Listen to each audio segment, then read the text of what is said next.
Hi, my name is Emmanuel Vera, and it's my first time here on Strictly Biz News, and I think this is a great thing that Alfonso is doing to catch up with current events. And I like the way he introduces Corey, who is amazing, and he obviously needs help with that, so.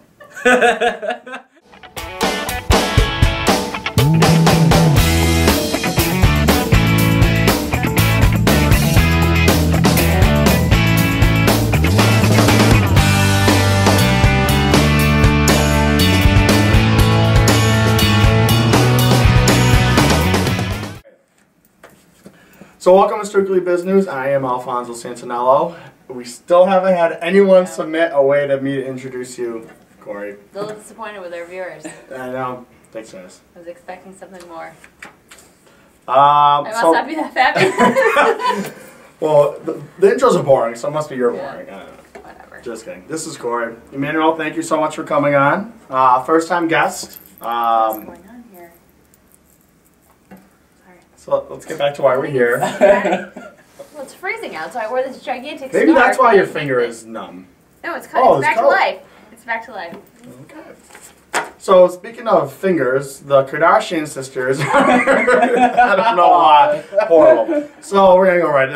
That's a horrible segue. But Not even close. So the Kardashian sisters are in court over the makeup company that they're forming called Chroma. But apparently there's already two separate other Chroma makeup companies that are suing another Chroma. So basically there's a company called Chroma, Chroma, and another makeup company called Chroma, Chroma, that is suing the Kardashians for starting Chroma, Chroma. Because people can't think of another name for a company. Right, I know. It simply means color in Greek. Yeah. The whole thing is a hot mess, just like they are. It is. It's sad. And it's the thing, and I understand where the business owners are coming from. They're saying that they were looking to expand into more retail market, and they can't now because the name is tarnished by the Kardashians. Like anything they touch, that name goes to shit. Like it's just. Well, yeah, and they were saying that it's going to be hard now for them to even enter into the bigger retailers. Yeah. But, I mean, there's 200 other businesses it listed under the name Chroma as well. Right. Plus, you can't really match up with that phenomenon. Like, you really think you're going to start a business and you're going to be up to par with the Kardashians? Yeah. Fighting over They're- Macy's? Yeah, no. Yeah, that's not happening. I mean, they already have that brand recognition, whether it be good or bad. It's just too much to compete. There's so many different languages. Greek, Italian, Spanish. Pick another name. Yeah, what are, Pick another name. They're not even Greek. What are they? They're Lebanese? They're Armenian. Armenian. Yes. Same thing. No, it's not. But we'll pretend, for Alfonso's sake. Yes. No, I don't know the. I mean, 205 businesses under Chroma. I thought I was gonna buy Rimming. Are they all like makeup companies, or are they all just like random? different companies? Different It companies. didn't say what kind Correct. of or what industry that they are in, but they're all using. That'd be the name stupid for the Chroma. 251st person that signed up for Chroma for a makeup company. And I think you did a little research first before you started your Yeah. company. At least go to the GoDaddy and see if your URL's available. If it's not available, then don't take that name. Yeah. All right. Speaking of GoDaddy, actually. Oh, that was a good segue. I didn't even catch up. Yeah. Wow, call me It's not butter. good, I'm no, the co-host don't get it. So GoDaddy is now offering services at OfficeMax in the sense of you can go in and purchase GoDaddy URLs, hosting, website bundles now I guess they're calling it. So it includes domains, website design, and SEO. Prices range from $12.99 all the way up to $2.49 for a package that includes 1,000 pages, email address, domain, blah blah blah blah. You can look into it, but that's actually not a bad idea, I don't think, in the sense of this is the first time they're going brick and mortar. They've never partnered with another company. They've never done anything. This might help OfficeMax because I feel like OfficeMax is always playing catch up to like Staples. And is there another one? No, that's it, right? Those are the two big ones. Probably. Yeah, but I think this is a good idea. Yeah, no. We both agree. No, so I was Well, that's it. All right. I was thinking about it from my standpoint. So I want to start a website. If I didn't have my good friend Al over here, I wouldn't really know what to do. So I think that if you go down to Office Max and they can help facilitate how, who, the why, the when, the how, and all of that, and you can buy it for $200 and you're on your way. Yeah. It just makes me a little nervous about, like the service plans and things like that, or you need to make adjustments. How are you going to go about doing Well, that? GoDaddy has awesome customer service. I go through GoDaddy for certain things, and they really do have really good customer service, and they help you out any way that they can. Mm-hmm. I don't know how this is going to parlay into their brick and mortar offerings. If you have to call Office Max or if you have to call GoDaddy, like, who are you going to call if there's a problem? Not Ghostbusters. So, I mean, I honestly think this is a good idea, but the thing is, like, they're not offering it on Office Max, the website. It's Right. only in store. So, I mean, I think it's just another avenue for GoDaddy to get its name out there without having Dana Patrick, like, nude on the card. Yeah.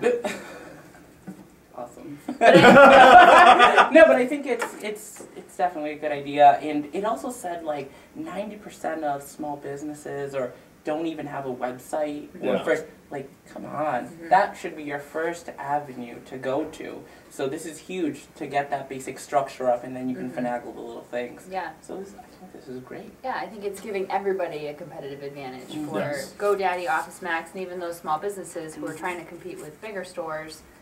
Now they can have their own, like, homegrown website. Next up, desk yoga improves Topic. posture. Why? Stupid. Because you're never going to do any of No. this stuff at your desk. Yeah. You're never going to do it! No. The Corey, you're wrong and I'm right voice. No, it's true. It's true. I was reading this at my cubicle. I was like, never will I be As you hunch back into the Yeah, seat exactly. thing we're talking like about. Even the positions, I thought it was like a good stretching, but it was like, oh, go into downward dog and get down your aisle. I was like, yeah, I won't be doing that anytime soon. Or Yeah. even these weird ones, like, this is, Magic Genie, or they were meeting. I was like, never. All right, I thought it was just a simple stretch. It was like a contortionist. No, that is not. Alfonso, All right. that will not work. Let me, So, Emmanuel, did you get that done today? Hold on. Sorry, I'm in a downward dog in a compromising position as I speak to my boss. I'm all set. all right, let me get into it. Let me get into it so they know what we're talking about. So, there was an article that was a study released that's saying bad posture during work. Basically, humans are not meant to sit in all day and blah blah blah, which I agree with. That's why I'm always like all over the place. Is that the reason why? I've been wondering that. It could have been the crack. So now they're saying that simple yoga moves can help you release tension, stress, and help you become more productive. And I mean, I get it. yeah, I understand. Sit straight. But I mean, so these are the 4 things that they suggested, that moves or whatever. One's called seated spinal twist. Seated spinal twist. Yeah. Sounds like a torture device. And it helps This release. one isn't that bad. And it helps release back tension. Another one is forward bend. They want you to sit at the end of the chair. This one's And for bend lower back. forward. Yeah, this is lower back. Not gonna happen. No. The third one's called hands alive. Is it like spirit fingers? No, I wasn't really understanding what they were. So explaining this here. one says sit tall, pushing your sit bones into the chair. Imagine a string. Wait, do I need to do this in yoga voice? Sit tall, pushing your sit bones into the chair. That's really good, Al. Someone has been attending yoga. Only that one time or Karun, actually, which we're gonna go do a little bit. No. And then the last one was I Dream of Genie. I dream of genie. Yeah. Which says sit up in your chair and fold your arms at shoulder height Yeah, and then. and keep your torso stable. Wait, what? It's a torso. Yes. Okay. Torso. Do you not know Swing what your that arms from one side to the other. Well, though, just if you don't work in your cubicle and you work with other yoga-ists, then Yogis. Yogis. They're called, yes. Oh, really? And boo-boos. Because Then people who are yogis, technically, they all work in cubicles in corporate America. Yeah, that's what I think about when I think about yoga There is a good master. correlation. Yes. Yeah.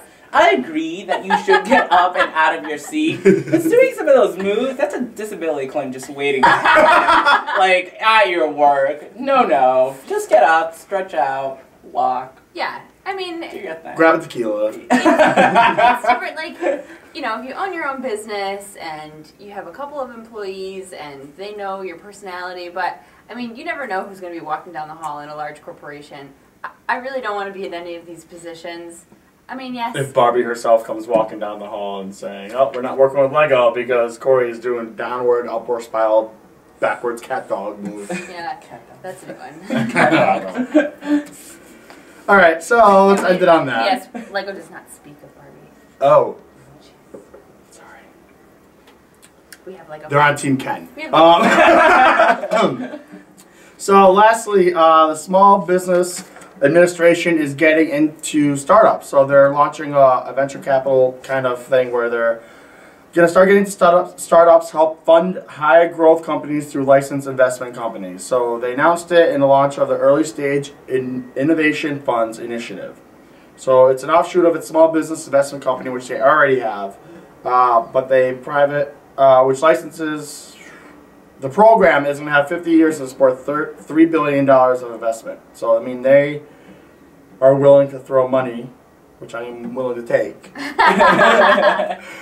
Call me. I think this is a really good, because a lot of people associate the SBA with just the older generation. Mm-hmm. And I'm not saying startups is only young people and that's it, but I'm saying in the sense of SBA is kind of just known in older class and older.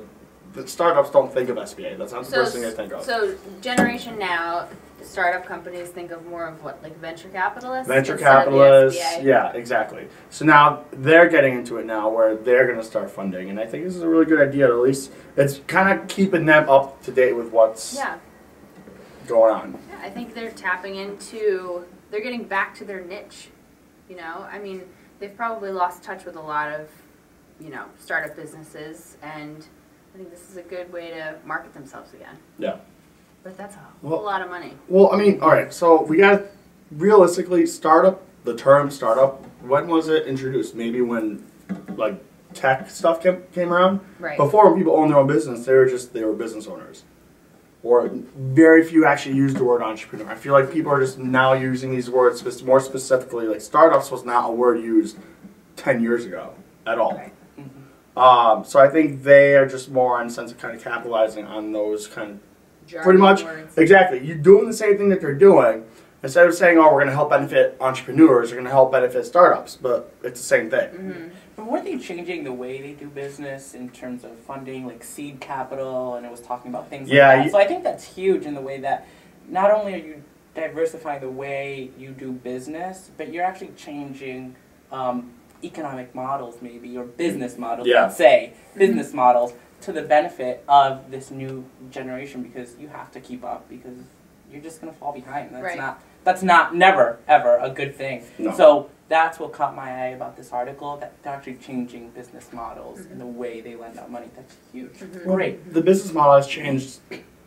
I feel like business models change not the same pace, but as fast in the sense of what technology does, because when technology changes, the way you do business changes automatically. So, you know, I think the SBA was that kind of old school mentality, and they're really stepping it up to the Gen Keep X, up with Gen the Y, times, and Yeah, absolutely. Good for them. yeah. Go SBA. You got the Corey cheer of approval.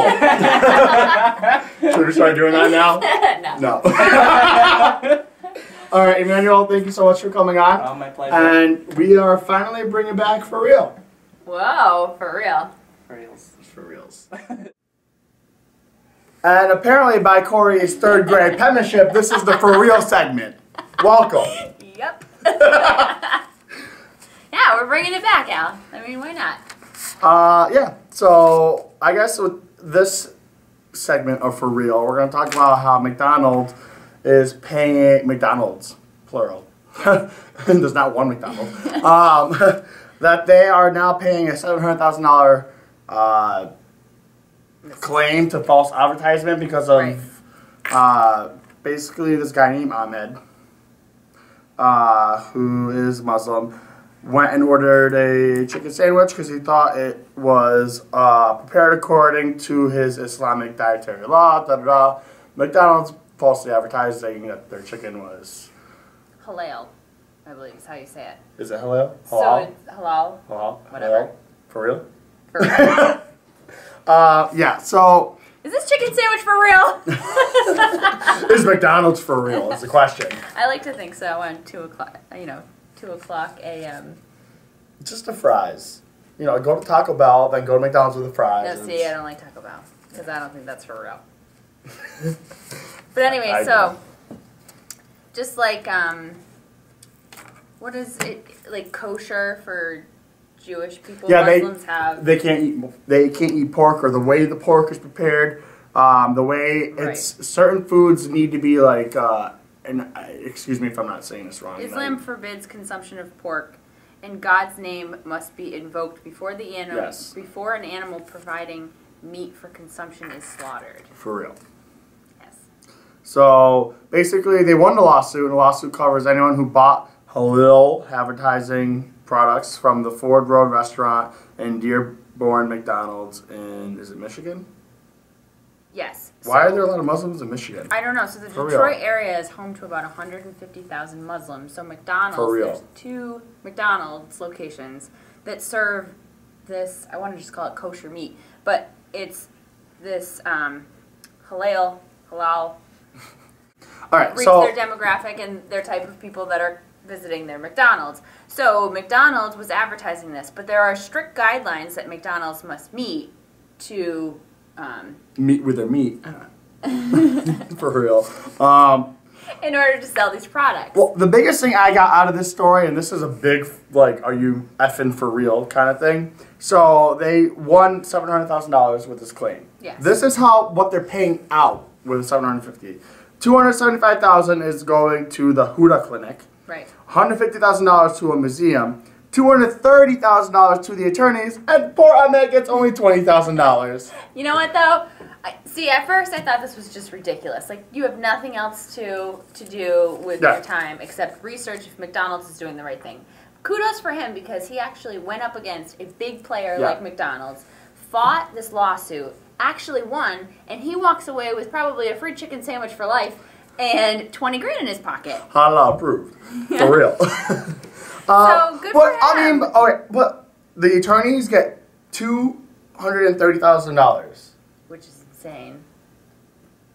For real. For real. But I actually like this story because it gives McDonald's a good name. They took this Making me hungry. They took this very seriously from the get-go, and I think that the article actually was saying in 2002 they agreed to donate $10 million to the Hindu and other groups of the U.S. Blah, blah, blah, to settle all these lawsuits. And I think that McDonald's always gets like a bad reputation, but they really believe and take their customers' values very seriously. Yes. So, well, I mean, and exactly that is, you don't consider Muslim community being McDonald's shoppers because of not all Muslim communities, but certain Muslim with their beliefs and the way they eat and prepare food, that McDonald's is not in there. So a lot of people just don't correlate it. So when I read this, it was kind of... Yeah. At the end of the article, though, they mentioned a couple of meals that you can't get in America. So I thought that Biz News could take a trip over to Japan and get the bacon potato pie, which is deep-fried mashed potatoes with bits of bacon in them. Yeah. Yeah. Okay. Wow. They also had some other things like the BLT bagel, which is in, Canada, and the mixed shrimp in Russia. Yeah. That's very good, eh? Well, that was another episode of For Real.